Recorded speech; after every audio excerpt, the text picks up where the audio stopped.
I was not understanding the full potential of AI. Once I started this entrepreneurship, I'm just looking at not from a tool perspective, but from the mindset perspective. AI generated the wireframes in 70 seconds, better than what I have done in 5 hours.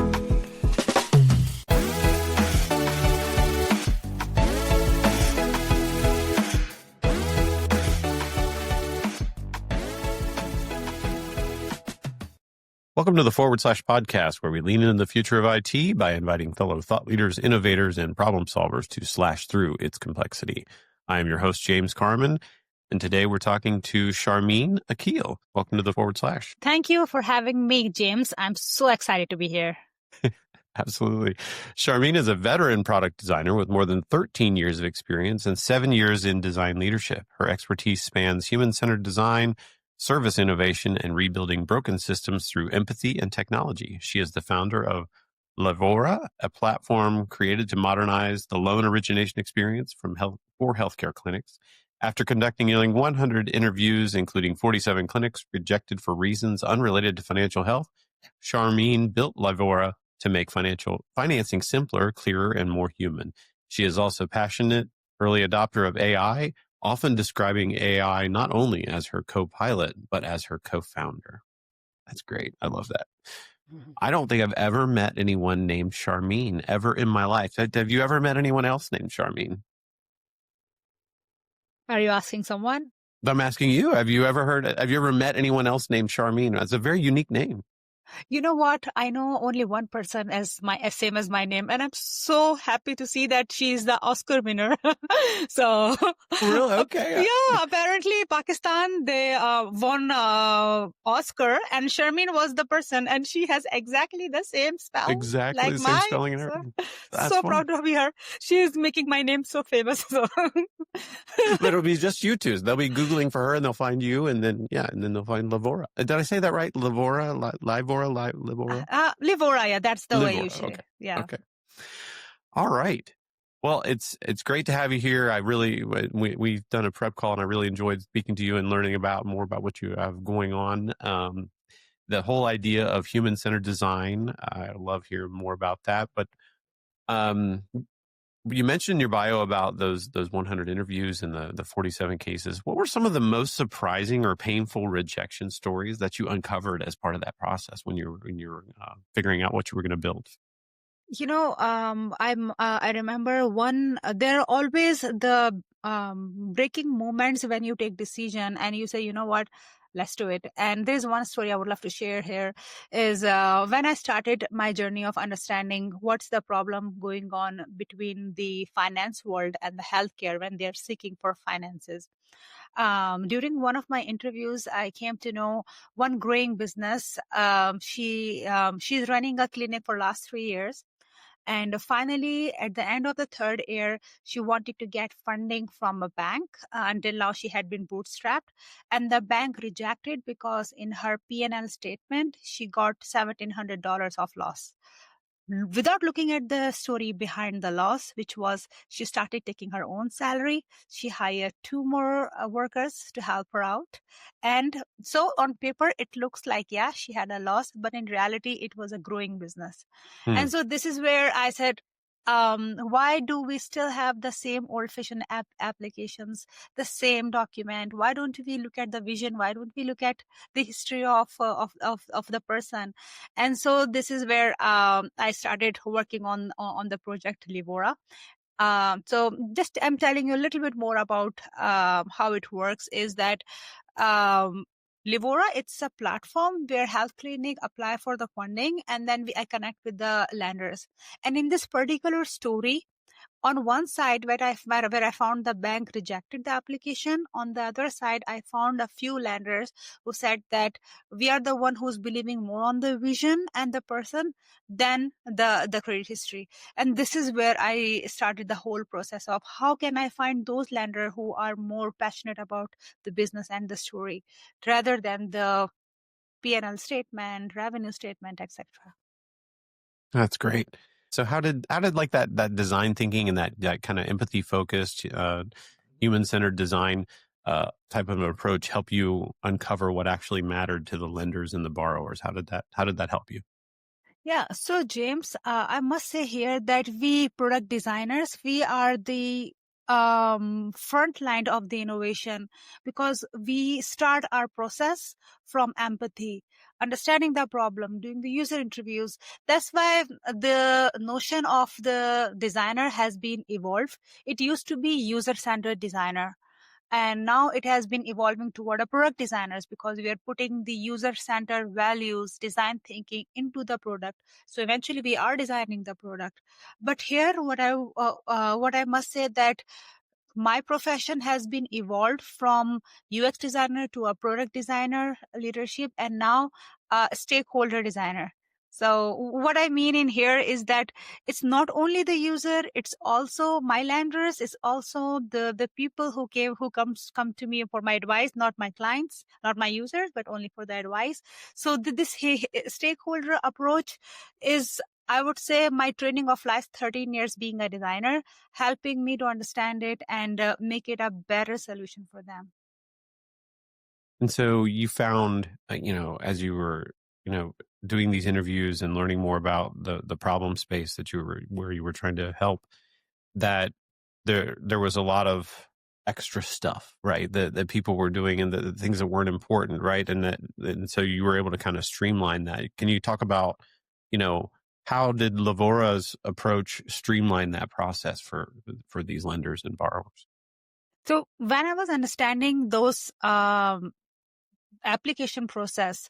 So when I analyzed the first and the most lengthiest application process was around 20, what I would say 42-ish questions on it has to have this. And then I trimmed down into 20 questions, and then I went back to my lenders to see that if those questions would be good enough. I was quite sure that they're gonna say, no, it is just not enough. We need to know more about the clinic. But I was pleasantly surprised that they said, you know what, it's still too much. If you give me those 12 questions, we are good to go. We are good to pre-approve. We are good to speak to the person and decide the next step. But let's do 12 questions. So the journey from 40 to 20 to 12 had been a bit challenging, because myself, I was learning the financial languages, what's important, what's not important. But what I learned here is, as we have been stuck in this traditional process of the same thing repeating again and again, and some in some domains today, people are in the comfort zone that it's hard to reassess if that's the best way to do that. And so yes, it took me a lot of time, but today streamlining the process of application from 40 to 12, I would say, is one of the things I'm so proud of today. Oh my goodness, that's wild too. So you started off, and the general process was, we ask the borrowers that want to borrow some money 40 questions, right? We've got to supply 40 bits of information. As you were reading through it and learning more about it, you realized, yeah, really only these 20 seem important to me. And then when you actually spoke to the lenders, they said, no, really, we only really care about these 12. That just blows me away. That's crazy, isn't it? Yeah. Yeah. And so, but those are the opportunities, those are say, yes, that's the way. And this is where, as you started that, where is my design thinking skill? So one of the greatest thing that I learned in the design thinking is that understanding different parties. So, giving you an example, as a product designer, we used to put users, developers, and the product managers all in the same room to understand what is the best solution for our users. And so they were all brainstorming together. So that was a similar process where I did some initial assessment, having some interviews of what are the information easily available for our borrowers. And lastly, speaking to the lenders. So speaking with different parties, that's the process of design thinking that I also applied in this case. And do you think that it was kind of, and a lot of businesses get caught up in this, where it's like, well, that's just what we've always done, so that how did they get to 40? It's always 40, no matter what. Were they just kind of applying the same process and thinking that they would for any borrower across all domains? You mentioned kind of more of a domain specific look at things. Were they just kind of peanut butter spreading all those requirements? Okay, anybody who comes in and says they want money, fill out all these documents. Is that kind of what they were doing?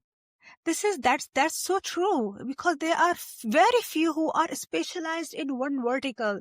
I'm giving you an example of a restaurant versus a healthcare clinics. So the question that you're asking to the healthcare clinic might not be the same as the restaurant. So I'm giving you one particular example is whenever restaurant, someone goes to the restaurant, finishing the dinner, they pay the bill, and then through the POS system, the restaurant receives the payment. They got those payment goes directly into towards their revenues. While contrasting it with the healthcare, if you go to the chiropractor, especially in Canada, your treatment has been done, you are insured by your company, so there is an insurance company which will pay your invoice. So my company pay for my invoice. The chiropractor will not receive the payment immediately, because then either it's a direct billing, or I have to apply manually, so that it will be reimbursed, or sometimes the chiropractor is applying manually. So this process sometimes takes from 2 days to 60 days to receive the money. So you see that if you start comparing the monthly revenues and the trend from restaurant to healthcare business, it's completely different and nuanced. So that's also coming back to your point, is why are they all same? It's because the finance systems are not vertical enough today. They are for all SMBs, small and medium businesses. Hmm. From trucking to restaurant to healthcare, these are all the similar questions. While what I wanted to do is to start with one vertical, make it the most streamlined and most easiest application process, and then go towards another one. So with Lavora, you've got the streamlined process down. Now, I'm a clinic owner and I'm wanting to borrow money, but I might want to like kind of shop around a little bit and understand, like, I got lender A versus lender B. Do I have to go through that process twice for each of these lenders, or is there a way to streamline that even further?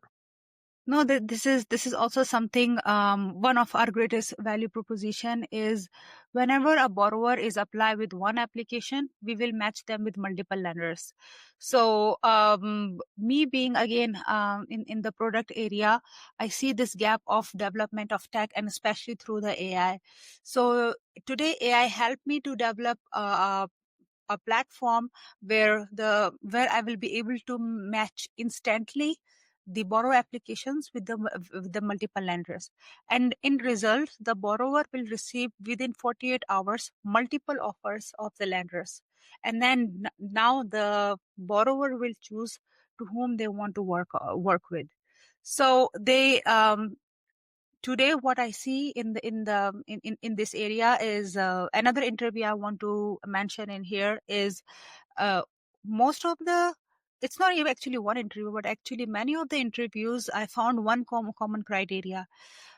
Healthcare clinics, they are more focused on providing best services to their patient. They don't have time to go to multiple banks, so once they get a rejection or an offer from one bank or lender, they don't do the same process to other. It's too lengthy, it's too, so, and I would say that if I'm the person who is looking at this information, and if I also understand that what are the different lenders credit boxes, then I will match the borrower application with the right credit box. And just doing this at a tech platform, I will be able to provide them multiple offers. So yes, this is the second thing. The time is extremely critical for the healthcare businesses, and in order to give them the best offer, I will give them multiple offers. And from from a product standpoint, so your value prop to the lenders is, I'm going to give you exposure to these clinics that are wanting to borrow money from you, and then obviously the clinics, as you said, if they go through the process once, they're like, I'm not doing it again. I got rejected. It's just too much stuff. So it it gives them a kind of a one-stop shop. I can fill it out once and I get an application to multiple lenders. Is there anything around like, when designing a product like this around fairness? So for instance, do you submit the application to all lenders, or does the system pick? Do you have, are there any regulations around this that might require you to, auditability to know, yes, I gave the exact same information to all five lenders? Is there anything around that? Yeah, there's something.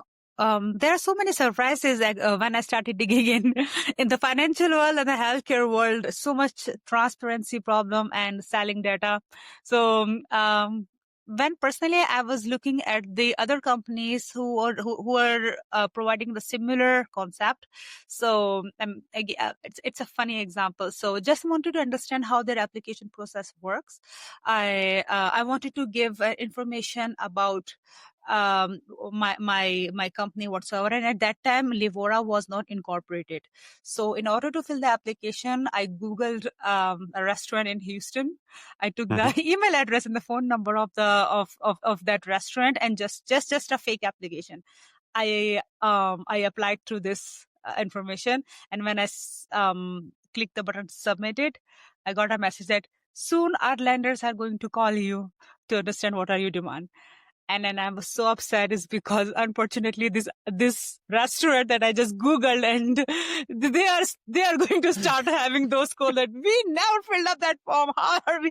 So yeah, I sent an apological email that I'm so sorry, I will not do this. But I had no idea that this is what happened next, that the lender Wow. will start calling them. And then I start looking at the trust pilots, and that this is the apart from the rejection, the number one problem of the borrowers are having is those spam calls from all around the world, who got people got their personal information, their revenue, and then they start selling products and everything. So this is again one thing that we started from the beginning, is that we will not reveal the clinic data until the clinic approve to work with the certain lenders. So Hmm. what does it mean is that whenever I'm sharing the information of the clinic to multiple lenders, I'm hiding the name, the exact location, the doctor name. What I'm sharing is the broad ask, the broad revenues, how many times, numbers of years in the clinic, what is the ask of loan or revenue based funding, and then those broad information I share with the lenders. What it helps lenders to assess that if it is something that they want to work with, if they want to move forward, they send a soft quote. And when the borrower receive the soft quote from those numbers and accept one quote, this is when they start working with the lender and start sharing their information. And Hmm. one more thing, at Libora, we have our very clear terms and conditions that none of our lenders will use the borrower information as their marketing strategy. So this is Hmm. something that we sign upfront. So we never sell data. We never disclose clinics information to the parties who are not related to this. And we want to make sure until the end of time when we have the information that it will be safe with us. Wow. So it's kind of a two-step process. So there's like an anonymous step where you've anonymized the borrower to the lender, and you're just giving them pertinent information. Here's the revenue. Here's, whatever should make to make a decision whether I want to let somebody borrow money or not. Just that relevant information, and then they give you back kind of as you said, it was like a soft acceptance code or something. Is that the idea?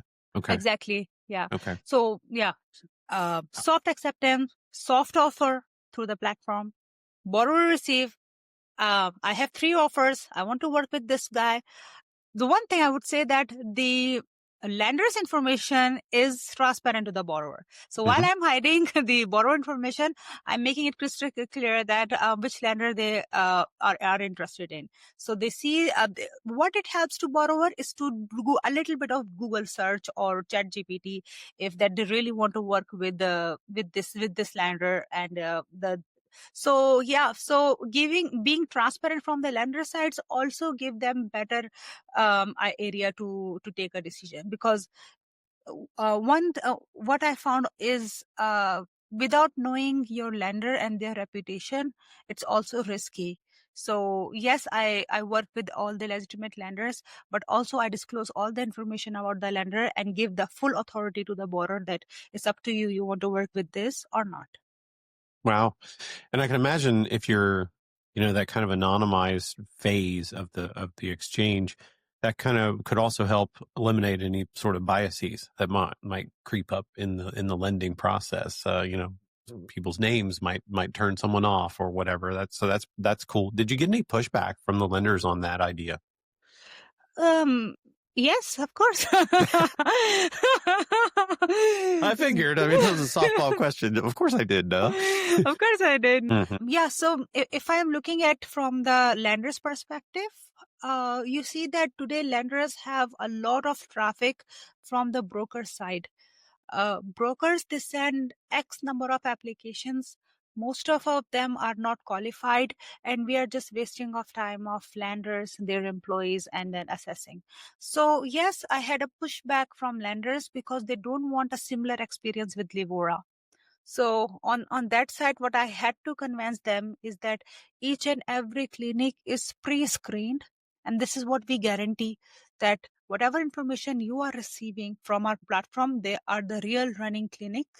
And those information are already verified by the platform. So they have this clear green signal that yes, these are the good clinics to fund.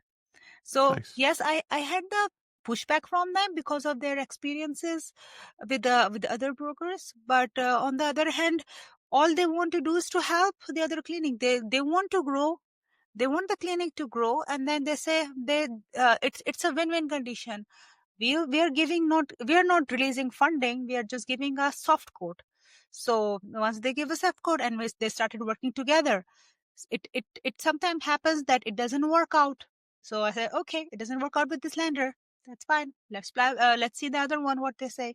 So yeah, in this process, we do have some pushback because the industry this is not something that they used to, but I Mhm. would say this is the future where we're going.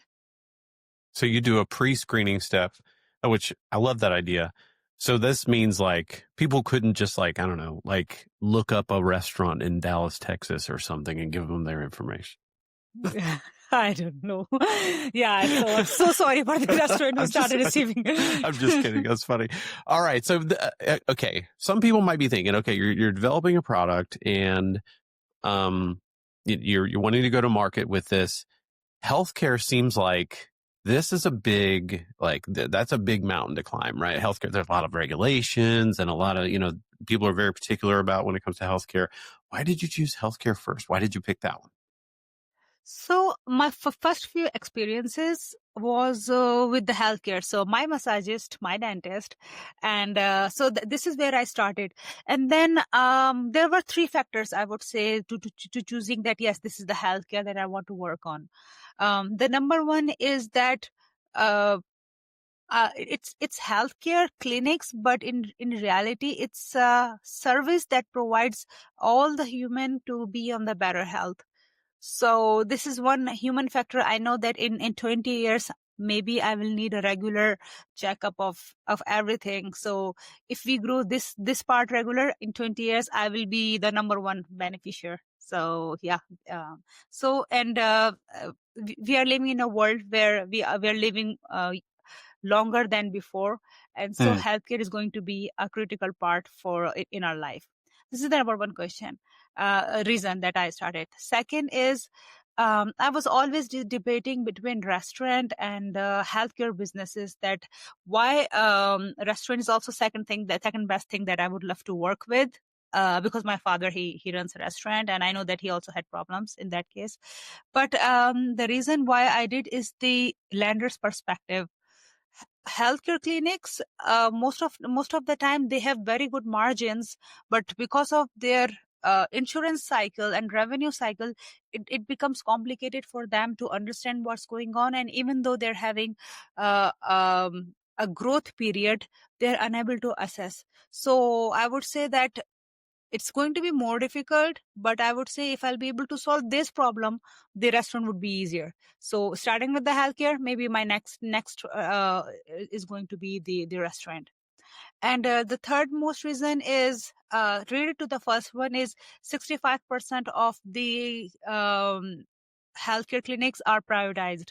So it's when without doing the research on how many clinic exist and how much are prioritized and how much are public, it was unknown to see that these are the people like you and me who are running those clinic. These are not big hospitals. That the first thing comes in our mind. Those are the people like us who wants to grow in their career. They want to grow the healthcare profession, and this is their investing.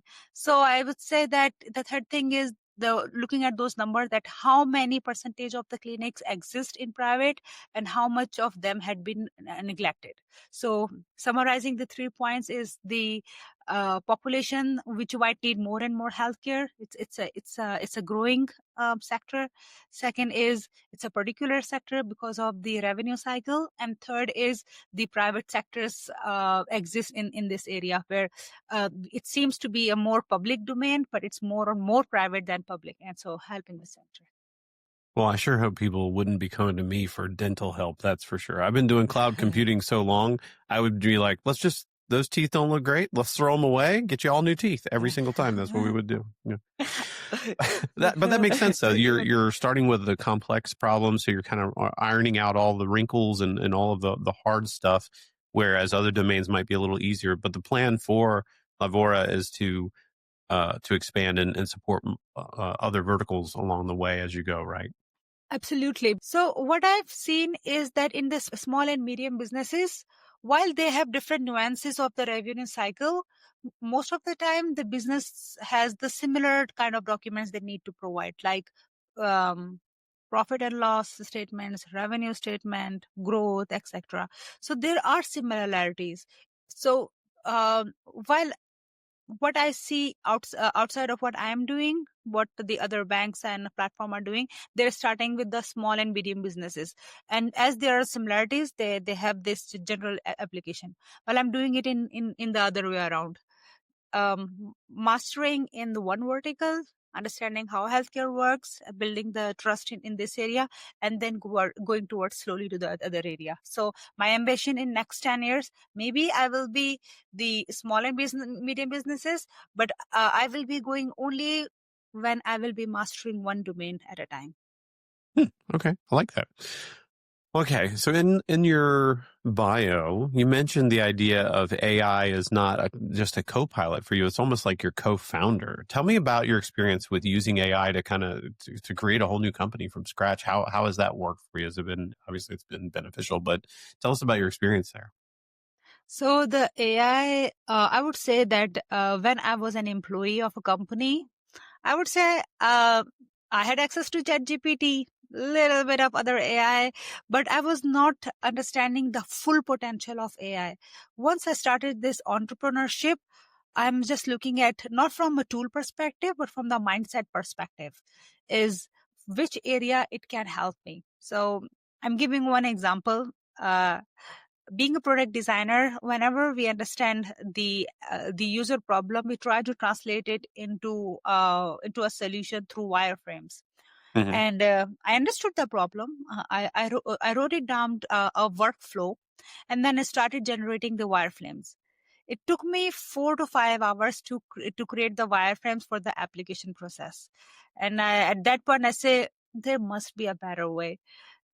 And then I said, okay, let's see if there's an AI or something. And then I start looking at AI. It took me like 4 to 5 hours to find the best product for this. But when I found the best product for this, the AI generated the wireframes in 70 seconds, better than what I have done in 5 hours. Oh my goodness. Wow. So this AI is the way I'm using AI is like it's hard to define in one domain. It's not about vibe coding, it's not about image generation, but it's more about how you can get the help from the different areas. So and that's why I would say that today it's not my co-pilot, it's my co-founder who's working with me all the time. And that's fantastic. I do see that this is going to be one of those things that like we almost have to retrain our brains, like what you just said, things that used to be, we designed all of our processes and how we work and all of that around some of these things that might be cost prohibitive. So for instance, for you, a mock-up, you might say, oh, I can only do one or two because that's going to take me, 8 to 10 hours to do two of them. Whereas now you might be able to try 20 different mock-ups if they only take you 70 seconds. You know what I mean? Like we used to design and kind of make trade-offs based on the cost prohibitiveness of these activities that we used to do that now are just so much faster. I think that's the thing that I don't think we framed our brains around yet, that it's just unlocking so many different workflows and different ways of working. I don't think most of the people have kind of made that mindset shift, kind of like you're talking about now. Yeah, and this is where I would say this is the great potential that we can think and we can do things out of the box. Hmm. So again, I'm giving you another example. Today, I nearly stopped typing because I see that when I type, it takes me more time, and I'm typing a lot today in the whole day for 10, 15 Hmm. hours. I started the voice recognition AI, I'm just speaking and then it's doing this, and I'm just, being efficient more and more, using different tool for different tasks, is because there's no way that AI is replacing me. I'm the one who's giving all the commands and what to do, where to go. But in this broad spectrum of what we can do with the AI, it had never been possible until now. And there's one more thing I want to add here is I read somewhere that today is going to be the worst AI I will ever use. So It's a good point. Yeah. Yeah. And doing this AI today, we must move forward with this to get better and better in this area. yeah. Yeah, no, I think that's absolutely, that's pretty interesting because it's pretty good right now. So yeah, as you can imagine, going forward, it's going to be better and better. So when it comes to, you're using AI to kind of design the product and understand and kind of visualize and conceptualize what is it, this product that we're going to build and how is it going to work. But when it comes to just actually building the actual software, what yeah, I'm sure you're leveraging AI for that, but what are you seeing? What is your process for actually sitting down and generating the actual software? So, on my side, being a designer, I know how to build the workflow, how to do the product management, mock-ups. But as you said, when there's a time to build AI, my first go-to was vibe coding. But there is also, I had been a bit skeptical of should I do it, like, give it a prompt, the code would be generated. Instead of going to that direction, I started working with the students who are the third year of or fourth year of the software development schools. Hmm. And when I started working with them to develop my platform, the number one thing which blew my mind was how they are making it as a default criteria of their environment of development. AI. The AI is by default. They are just using it. And the timeline that they gave me is like in 60 hours or for 2 weeks of work, we would be able to generate what we could have done in 4 months. Wow. So those are the expert of the software development, and they are using those AI to make it extremely efficient for them to develop. So this is also something that I'm extremely surprised to see, that how fast things are going. If we will be building it the way it should be, with a solid foundation, with the expert mindset behind it, the developers, but with the new technology of the AI, I would say nothing can stop us. I'm so excited with the world that what's going to be in next few years. If everything all the small problems can be solved in this way, then I see nothing but a bright future. Yeah. I think again, it's back to that kind of the cost prohibitive thing. Like in the past, some of those really big problems, right? We always thought, well, it's just going to take so much to solve the big problem. The calculus has changed again. I mean, those things are much more approachable. Those mountains are going to be easier to climb, right? So I think again, we're going to have to reframe our brains and understand we can do bigger things now. We don't have to settle for the smaller things. We can actually tackle these really big problems because we have assistance. So Yeah. That's going to be, it's going to be fascinating. The next 5 years, I think is going to be, as you're saying, it's going to be a lot of fun. We're going to see some really cool stuff happen. So I'm looking forward to it for sure. Yeah. There's one last thing I want to add Sure. here is that the new generation, they are starting with the AI, Mm. while we are the one who are incorporating AI in our daily workflow and then trying to see how AI can solve the problem. While this generation, they're starting that this is the way it is. Let's start working with this. So another kind of the mindset that I see and exciting to see this new generation, that how everything started with them, while we are still looking at how can we leverage AI. They're Mhm. already in it. Right. Yeah. It's not even, they don't have to think about it. They're already doing it. Yeah. I think that's going to be a refreshing change for our industry, is having a lot of this new talent coming in that kind of, they grew up in that world of like with AI assistance. So that's what they know. So it's going to be interesting to hear and learn from them, learn from the younger folks about, since they grew up, that's all they know. How can we change our workflows, right? The people who are like, older people like me, who we did it the old way for so long, and now we're having to try to relearn. I think that's going to be a fun transition for us for sure. Yeah. If we're willing to listen, us old people don't like to listen to the young people, but I That's think we true. can learn a lot. That's why we need fresh talent in the talent pool for sure. Okay. Well, this has been great, learning all about Livora.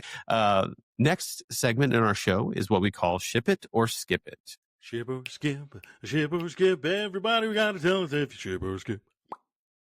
We've talked a little bit about some of this stuff. One of the things that I think you have an interesting perspective on is this whole idea of creating a startup, creating a new company from scratch. But a lot of people will have to choose between, do I take the plunge and just quit my job and go start a new company, or do I kind of build and tinker in the evenings and get this thing to a point? What's your take on that? Are you a quit your day job and just jump all in, or what would you recommend in that situation? You know what? For me, it's a skip it thing. This is not the way I did, but this is not what I recommend. I quit my job and then I started working full time and for my company. But I would say that if we can continue working with our job while started looking at the entrepreneurship as what is the potential in this area, am I really solving a problem, what are the revenue models? So until we have proof of concept of our company, I would say it's not a bad idea to continue working for your full job, because you can continue pivoting on your idea, your solution, or maybe you have the problem is always there, but maybe you want to tackle it in a different way while keeping your job. So yeah, I would say keeping your job until you say that yes, that's it, and then it would be a better idea than just go all on from day one. Yeah, I think again, it's, back to that whole idea of like, we're going to have to reframe our brain, because in the past, in order to be able to put the kind of attention and energy into a new endeavor like that, you probably needed full-time hours, right? You needed to do that. But again, with AI, you can get a lot done in the evenings, a lot more than we used to. So you can move things forward while still keeping that day job and being able to pay your bills. That's a good thing. Exactly. Okay. Yeah. So this AI allows us to squeeze hundreds of hours of work in a few hours of work. So why do we have to quit our job? What about trying to keep up? I know it's difficult in the modern age with AI and everything, but like, trying to stay fresh with all of the new technologies and everything. Is that something you recommend that folks try to stay bleeding edge at all times, or where's your stance on that? Do you just kind of learn a certain level and then stick with that and go, or where are you at on that? I would say it's that 100% ship it. Like there is no choice today. Mm. We are doing it. It's like you want to have the enough literacy to do your work. You have no option. You have to learn AI. And the founders, especially in this area, they need to reskill and update their mental models as quickly, as efficiently now as never before. The one of the reason is because if I'm talking through a founder's perspective, you always have a better way to do that. You cannot stick with one thing and then you just continue doing it in the same way. So giving you a recent example, I wanted to work on a LinkedIn post, and so I've got my data from an article that I was reading in this online newspaper, but I had to recheck the citation, the quotations, etc. So I started going back to the what are the resources, what are the actual statistics. So I applied, I create GPTs that whenever I insert you a certain data, please verify it for me. And so Mm. now what I came to know is that you just cannot rely on one thing. You have to keep developing your skill in a different areas. So maybe I'm going towards a broader understanding of the AI, but giving you those small points that AI can help you do a better research, write a better LinkedIn post, understanding better your clients by doing a pre-research of what kind of sector it is, what are their pain points. Yes, AI might not be able to replace the empathy you're developing with your users, my one-on-one interviews and what I'm understanding from their real life.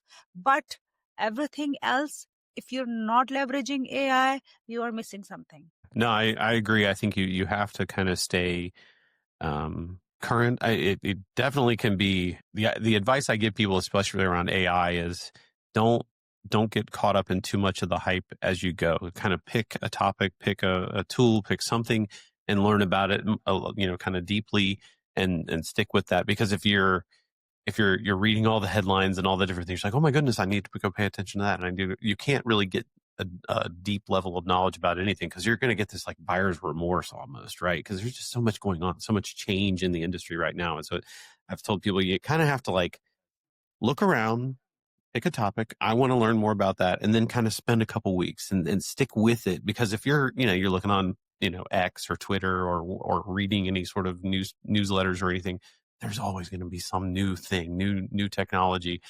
Okay, just unsubscribe for a couple weeks at least, and dig into something and really get a hold of it, because it's just so hard to stay focused now with all these new topics coming out. Again, it feels like it's like buyer's remorse. Oh, I learned ChatGPT. Let me dig into ChatGPT. Well, wait a minute. There's this Claude thing. Wait a minute. There's this other thing, and it's tough.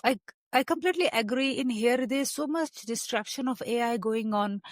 Or why should you be using ChatGPT versus Perplexity versus Claude? Mm, And then you start wasting your time in assessing what is the best tool. How I try to get away from this hype is I'll start with my problem. mm, The mock-up example that which helped me to create mock-up in 70 seconds, I knew that I'm spending 4 hours in something. There must be a better way. So when you start with one topic and you start in going deep, that how can I make it more efficient than AI? It's better than you're looking at multiple AI and you see how they can be efficient for you. mhm. Yeah. All right. So you mentioned it earlier. This has been a hot topic this year. Vibe coding. Is this something you recommend to people? Is this a ship it or is this a skip it? I would say ship it with some kind of thinking behind it. Yeah. So recently I read an article from Sundar Pichai, CEO of Google, is that there's always a solid foundation that the software developers had been creating for multiple years.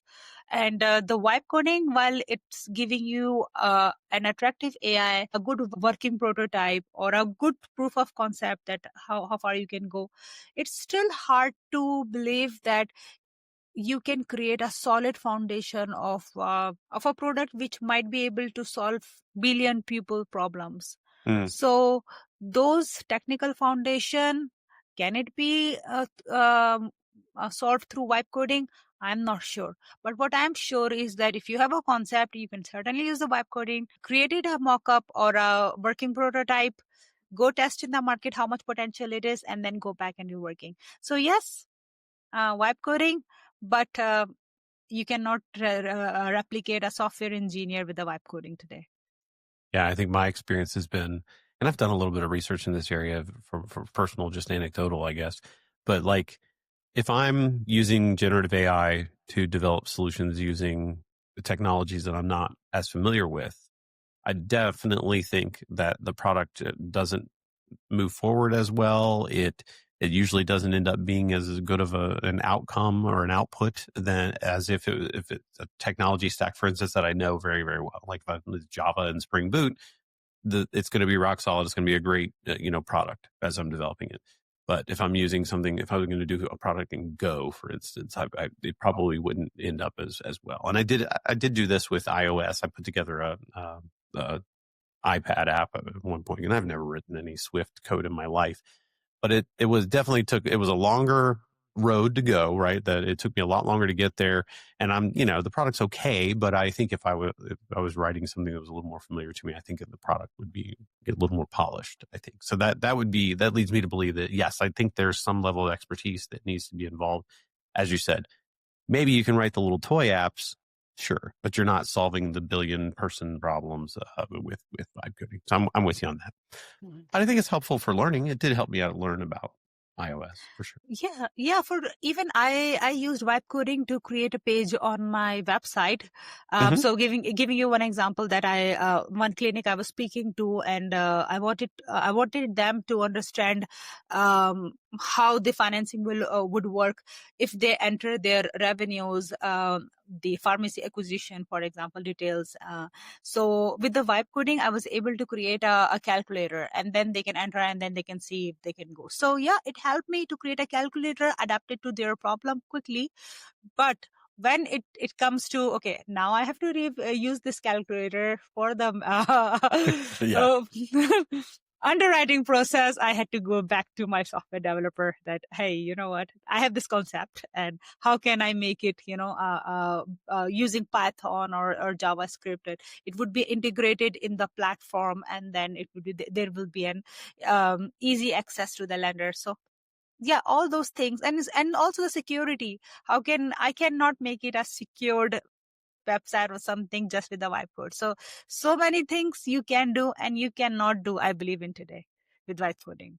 Yeah, I think my kind of rule of thumb is if I'm going to charge people money for the thing, like I'm not going to vibe code that completely, right? Like, but if it's for a demo or something that I'm not going to maintain long term, what do I care? I mean, if it works, it works. I don't the code quality, whatever, right? If I'm not going to have to come back to it and edit and maintain it, then it doesn't matter to me. So, yeah, I'm with you. Okay, another topic for ship it or skip it. This has been a big trend lately, and I was just curious your take on this. Where are you at on the whole 6-7 thing? Where are you at on that one? You know what I would say? In North America, there are top 3 things that we had this year, from tariff to the AI. And the 6-7. 6-7, yeah.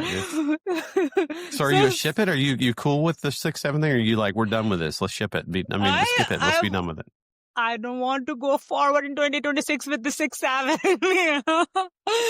It just came from, I wouldn't say nowhere, but oh my God, from 4 years old to 18 years old. I don't know. They're like, I would say sometimes people are more excited with 6-7 than AI. maybe it's a symptom of AI fatigue more than it is like the I don't know, relevance of this whole 6-7 thing. Like it's just silly, man. And this thing, I don't know how this thing has held on for as long as it has. It's not funny, really. I mean, it's goofy, and I don't know how it has had the legs that it has so far. Maybe it's, as you said, maybe it's AI fatigue. We just need something else to talk about. Yeah, maybe that, and there is no AI, I believe, creating the 6-7. No, they're too smart for that.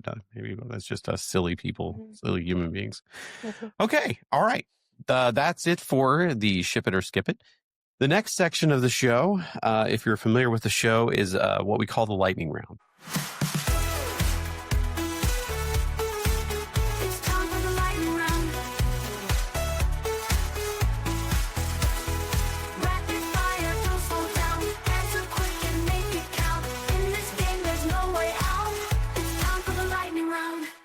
And if you're familiar with the show, you know that the lightning round is the most important part of the show.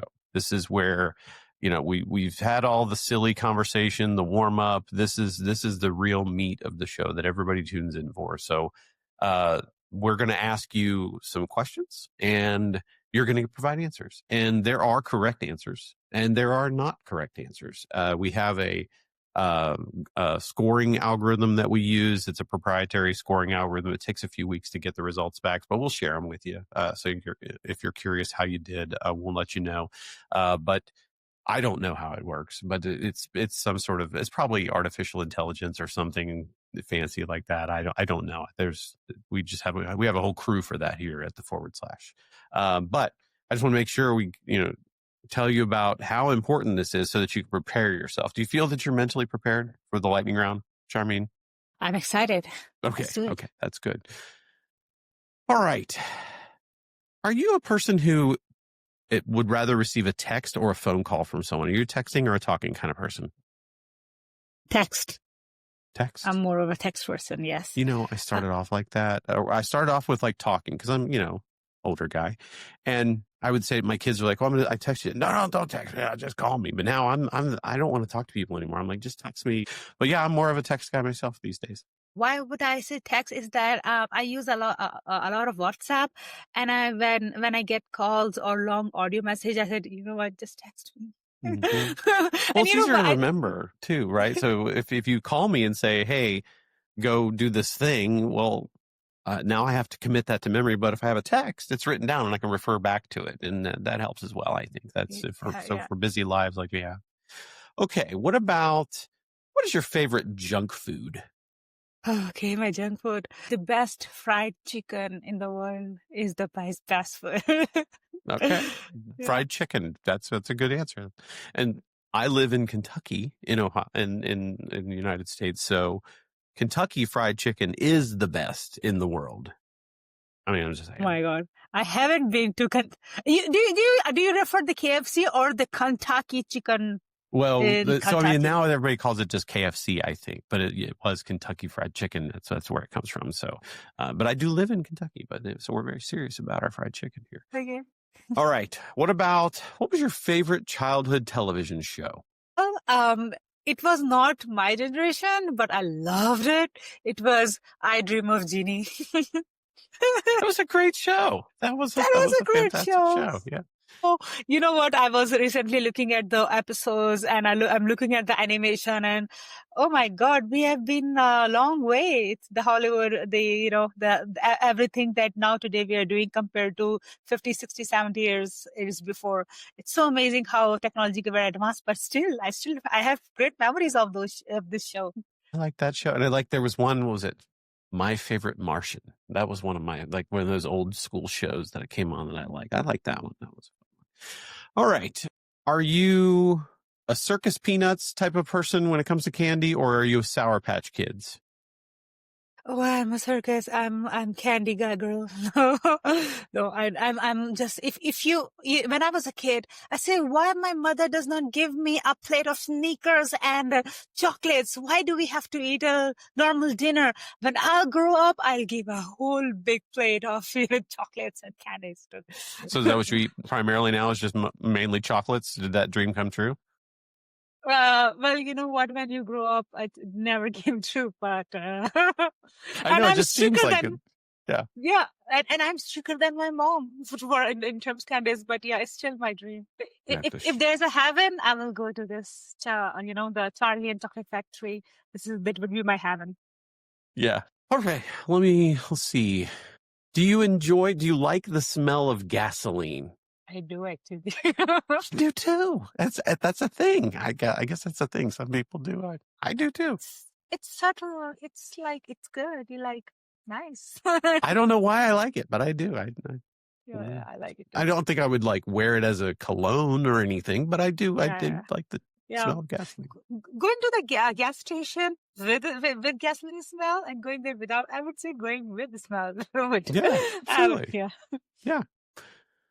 Are you a person who does the phone has to eat first? Do you Instagram your food before you eat it? Like when you sit down and they bring your food to you, you have to take a picture. Are you one of those people? No, I think no.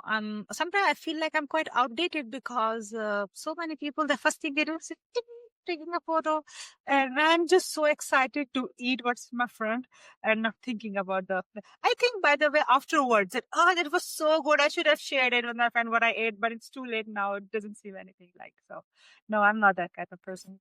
I'm not a big take a picture of my food. I like to eat, so I'm ready to go. When it gets to the table, I don't have time for that, right? Are you a dark chocolate or a milk chocolate type of a person? Dark chocolate. Mm-hmm. Yeah. Okay. I think this is also, I grew up in multiple countries. The longest part of my life I spent in France, in Europe, and small espresso with dark chocolate is, I think, something I'm gonna continue my life with. So yeah, dark chocolate. I was trying to remember what it was. There's the type of chocolate my daughter wanted the other day, and I was like, it's from the Middle East or something. I don't know, but it was.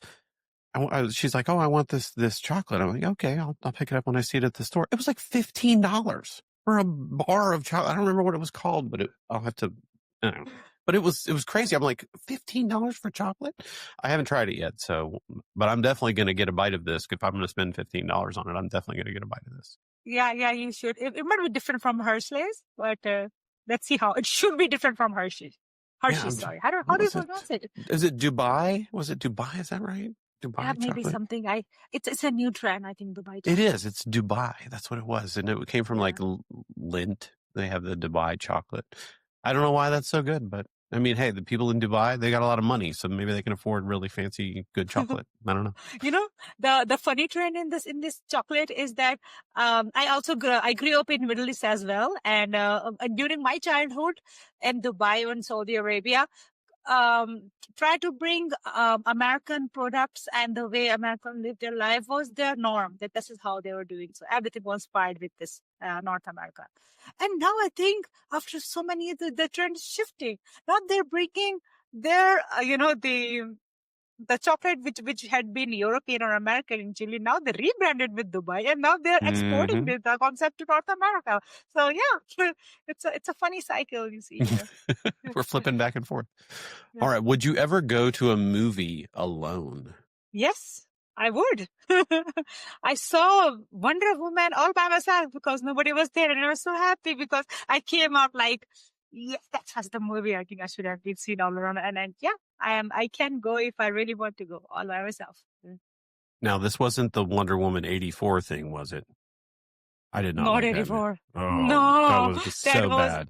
That was so disappointing because I really liked the first one, and the second one I said, no, that's not true. Yeah. My kids, so that came out on like Christmas or whatever. I went, we didn't have HBO Max at the time. I went and I bought HBO Max, and I was talking about this for weeks. I'm like, we're going to watch Wonder Woman on Christmas Day. It's going to be great. And I made the whole family sit down, and we're sitting there watching this thing, and I was so embarrassed. I'm like, this is awful. And they make fun of me to this day. How about we watch Wonder Woman 84, Dad? I'm like, okay, fine, whatever. It was awful. It was awful. I hated that. Yeah, I had been waiting for the part 2 of that, and this is said, yeah, and since then, no DC movies for me. Yeah. And what was it like? The bad guy? The bad guy grants wishes. Like, how is that a bad guy? Like, come on. All right. One last final question for the lightning round. Let's see. I got to pick a really good one. When eating a formal meal with multiple forks, do you start from the outside and work your way in with the forks? Like you grab the one farthest away from you, or do you work your way from the inside out? You know what? It reminds me a scene of Titanic.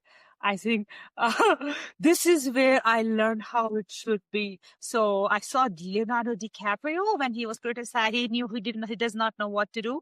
There's somebody said that, you know what, you go outside to inside, the smaller to the larger, and say, oh, that's how it works. So yeah, I always mess it up. I think so. I think so. This is it's from outside to inside. I don't think I eat fancy dinners enough to have to commit it to memory. So every time I get to one of those places where they have multiple forks, and like I said, I'm a Kentucky Fried Chicken kind of guy, right? You don't need multiple forks for Kentucky Fried Chicken, right? But every time I sit down, I'm like, okay, Which way is it again? I'm going to have to watch Titanic. Maybe that'll help me because I'm a movie guy. Maybe that'll help me. So, all right. You know, just take a GIF or a screenshot and you're done. You Put know it in my how it phone. works. There you go. Yeah. And then I can just look it up on my phone. Yeah. All right. Well, this has been great. We've been learned a lot about, human-centered design, uncovering the true systemic problems of software products, AI, how it lowers the barrier of entrepreneurship. I love that. Any actionable takeaways from you? Anything you'd like to share with folks? Anything you have coming up? Anything big coming up from Labora? Anything like that? Yeah, so I'm working on a very exciting project. So I see that there are so many clinics who are not sure if they're ready to commit for a loan or something. So with my software developer students, we are building a borrower readiness portal, which will be launched on January 10th of 2026, where a borrower can see that how ready they are to apply for a loan. For example, if they have all the documents, if they have this right criteria, and we will assess them with a score.